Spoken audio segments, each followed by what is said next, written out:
KSYM, San Antonio College Radio. This is the Urban Suite D Major, Cheryl Meadow, and we are now joined in studio by DJ Heath.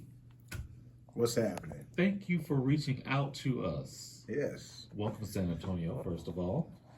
Let's say, introduce yourself, man. Let our listeners know what you got going on. My name is Heath, and I'm an artist that just happened to live in Dallas. I'm not like a Dallas artist. I'm not a local artist by any means.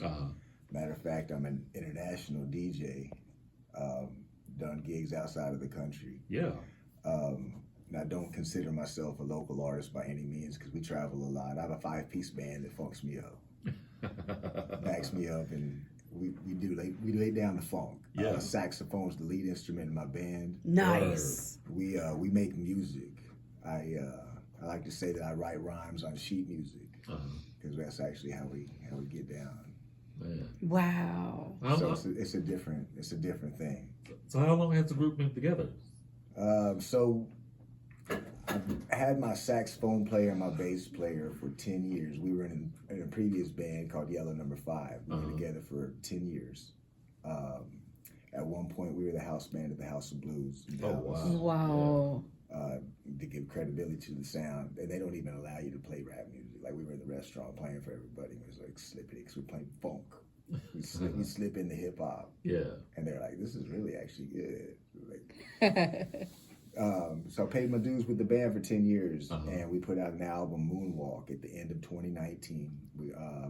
And then we did the album release party at the House of Blues in February, and then COVID hit. I just canceled the whole tour. The band was sad because we put in all that work. Yeah. The band actually broke up, and I recorded a new.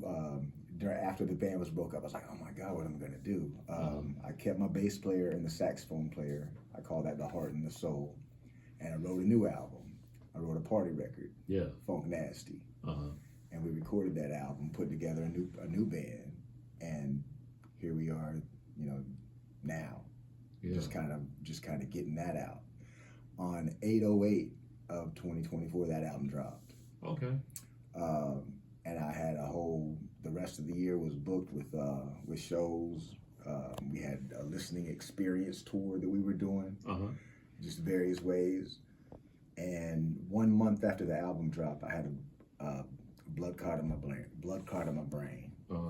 Caused me to have a stroke, and I was paralyzed on the left side of my body. Whoa. Oh, word. Needless to say, that changed my whole life. I had to cancel my whole calendar. I didn't know. First of all, I thought I was going to die. And if I didn't die, best case scenario, I was going to be paralyzed. My grandmother had a stroke and lost her whole right side and never came back. And I was really feeling her, and I was like, oh my God, this is what happened to Granny, and this is what's going on. And I had to talk with God. And I was like, I don't want to be in a wheelchair. Yeah. Like, just take me. It's like, I'm not ready for you. We had to talk. It was crazy. I was in my hospital bed, paralyzed. And he said, Heath, I need you. I need you to talk to people. And I'm like, but I'm not one to preach. That's not me. He said, that's exactly why I need you. And I'm like, okay, but I cuss. He said, I don't give up. And I was like, okay. So, well, hell, and I'm thinking about it. I'm like, well, I guess there is no commandment that says thou shalt not cuss. I'm like, okay, we're really just talking, okay. And I said, well, I just wrote this song called Your Mama. I said, I love that song, and I haven't even got to perform it yet. I want to do that song. And he said, I want you to do that song. Yeah. That's why people are going to listen to you, because they like you and you're funny. Let me tell you about your mama. If your mama looks good, she can get it. If your mama looks good, I'm going to hit it. She's 45, 50, 55, 60. Slide on my number, tell her to come get me on the hotline for a hot time. Take her out for sushi and a bottle of wine. If your mama looks good, I'm going to get it. If your mama looks good, I'm going to hit it. And he's like, yeah, you need to do that song. Man. That's awesome, man. So I'm here to just like, I'm not preaching. I'm not a very religious person. I'm more spiritual. Yeah. I do believe in a higher power. I mean, you look around at this world and there's no reason that you can. I mean, I don't even understand how people can think that this just happened. Right. You know, that Right. something made this happen. There's no reason that we're all just here coincidentally. True. You know, True. so I'm listening to that calling, and I'm really taking this seriously. And while I was in the hospital, a production company reached out to me and was like, "Would you like to work with some big names in the industry?" I was like, "Yeah." I didn't know who it was. Uh-huh.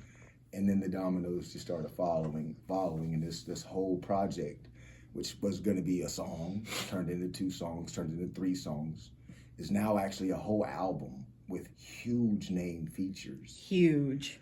In February, I'm calling it the month of the man. Yeah. The first song coming out with Method Man, Okay. and it's finished. It's unbelievable. I got the verse. And me and my bass player were kind of just working on the groove, working on the drums and bass, and we had his verse going on repeat. Mm-hmm. When I first found out I was going to do a song with Method Man, I wrote a 16, and I was like, this is pretty good. It's pretty good. And then I got his verse, and I was like, Oh, damn. I threw that right in the trash. And while we were working on the music for the song, because my band made the music, we had his verse on repeat. And it was just on for 2 hours while we were working on this groove.